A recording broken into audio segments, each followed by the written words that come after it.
Hi, welcome to my channel. நேற்று அரைக்கீரை வாங்கினேன். அதில் நல்லா இருக்கிறது இது கொஞ்சம் மட்டும்தான். பாதி பூச்சி பிடிச்சிருச்சு. ஏன்டா வாங்கணும்னு ஆயிடுச்சு. எனக்கு வெஜ்ஜில் பிடிச்சதே இந்த கீரை குழம்பு தான். நான் ஆசையாக வாங்கினேன். பட் கொஞ்சமாச்சு இருக்கிறத உருப்படியாக வச்சுப்போன்னு சொல்லிட்டு நான் பாட்டு பருப்பு, தக்காளி, வெங்காயம், உப்பெல்லாம் போட்டு குக்கரில் நான் வச்சுட்டேன். குக்கரில் கீரை தனியாக பருப்பு தனியாக வேக வைப்பாங்க. நமக்கு அதெல்லாம் செட் ஆகாது. ரெண்டுத்தையும் ஒன்றா வேக வச்சுட்டேன். சைட் டிஷ்க்கு நான்வெஜ் வாங்கிட்டேன். வேறு எதுவும் இல்லைங்க, சிக்கன் தான்.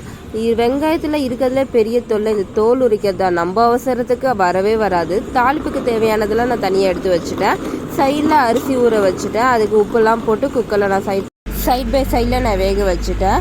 நிறைய பேர் கீரைக்கு நான்வெஜ் எடுத்துக்க மாட்டாங்க. ஏன்னா அது கீரைக்கு நான்வெஜ்ஜுக்கு ஒத்துக்காது. எனக்கும் ஒரு வாட்டி கீரைக்கு நான் ப்ரான் எடுத்துகிட்டு எனக்கு செம்மையான வயிறு வலி.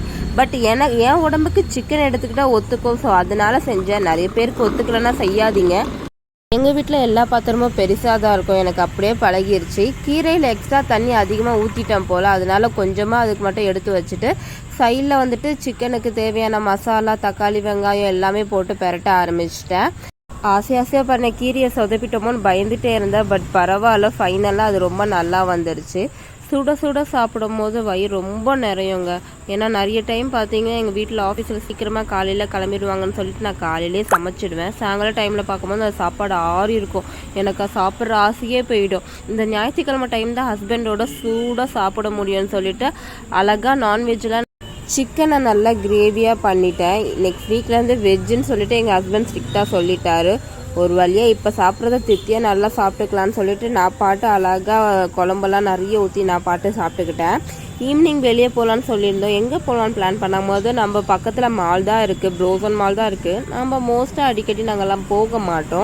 எப்பயாச்சும் ஒரு வாட்டி தானேன்னு சொல்லிட்டு நானும் கிளம்பிட்டேன். டிஃப்ரெண்ட்டாக ட்ரை பண்ணலான்னு சொல்லிட்டு எங்கள் ஹஸ்பண்ட் ஒன்று வாங்கி கொடுத்தாரு. அதோட பேர் எனக்கு தெரியல. ஷவர்மாவில் அந்த ஒயிட் கலரில் சப்பாத்தி மாதிரி ஒன்று கொடுப்பான்ல, அது மாதிரி தான் இதில் சிக்கன் மாதிரி ஃபுல்லாக கொடுத்துருந்தாங்க. அது சாப்பிடும் போதே கொஞ்சமாக சாப்பிட்டாலே வயிறு நல்லா நிறைஞ்சிருச்சு.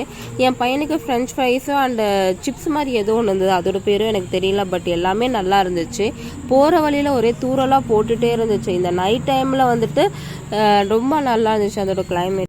என்னோடய பையனுக்கு ஃப்ரெஞ்ச் ஃப்ரைஸ்னால் ரொம்ப பிடிக்கும். எப்போ வெளியே போனாலும் அதுதான் சாப்பிடுவான். பட் இந்த டைமில் வேண்டான்னு சொல்லிட்டேன். எனக்கு அது வேண்டாம், எனக்கு இந்த சிக்கன் தான் வேணும்னு சொல்லிட்டு கேட்க ஆரம்பிச்சிட்டான். அவன் இன்னும் பேச ஆரம்பிக்கல. இப்போ தான் 2 வயசு ஆகுது. கொஞ்சம் கொஞ்சமாக அம்மா அப்பா தான் பேச ஆரம்பிக்கிறான்.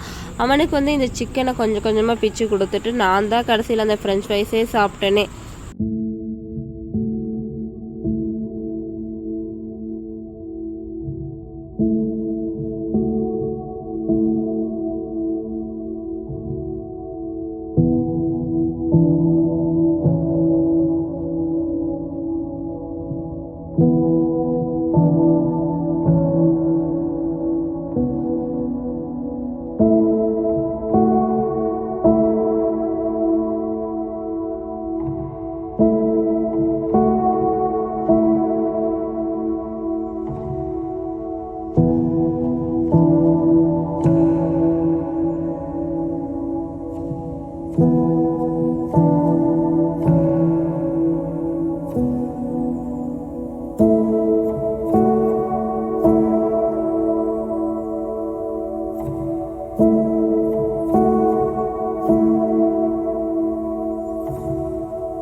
ஈவினிங் டைமான அந்த டீ குடிக்கலன்னா எனக்கு நாளே போகாதுங்க. எத்தனை வாட்டி டீ குடிப்பேன் தெரியுமாங்க? எவ்வளோ வாட்டி குடித்தாலும் எனக்கு அழுத்தே போகாது.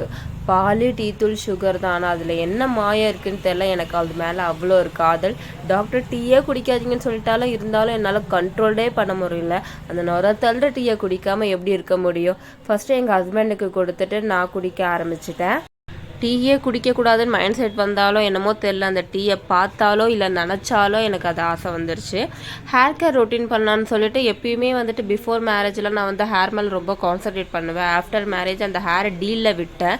இந்த சம்மர் டைமில் வேர்வேல ரொம்ப ரொம்ப கச்சன்னு இருக்குன்னு சொல்லிட்டு ஓகே ஹேர் பேக் போடலான்னு சொல்லிட்டு நார்மலாக எக் ஒயிட்டு எல்லோலாம் நான் சேர்த்துக்க மாட்டேன். எனக்கு எவ்வளோதான் ஹேர் கட் பண்ணாலுமே என்ன பண்ணால் ஹேர் வளரும் அந்த ட்ரிக் எனக்கு நல்லாவே தெரியும். ஸோ அதனால நான் ஹேர் கட் பண்ணிக்கிட்டே இருப்பேன். முட்டையும் ஆயிலும் மட்டும் நான் சேர்த்துக்கிட்டேன். அந்த எல்லோலாம் இல்லவே இல்லை. ஹேருக்கு நான் ஹேருக்கு நிறைய யூஸ் பண்ணுவேன். ஆனால் அந்த எந்த கெமிக்கல் ப்ராடக்ட்டுமே யூஸ் பண்ண மாட்டேன். வீட்டில் இருக்கிற பொருளை வச்சு தான் நான் யூஸ் பண்ணுவேன். நான் லெமன் யூஸ் பண்ணுவேன், கர்ட் யூஸ் பண்ணுவேன். பட் லேட் ஆகிடுச்சின்னு சொல்லிட்டு வெறும் முட்டை மட்டும் யூஸ் பண்ணிக்கிட்டேன். ஃபைனலி தேங்க்ஸ் ஃபார் வாட்சிங். மறக்காமல் சப்ஸ்கிரைப் பண்ணிடுங்க.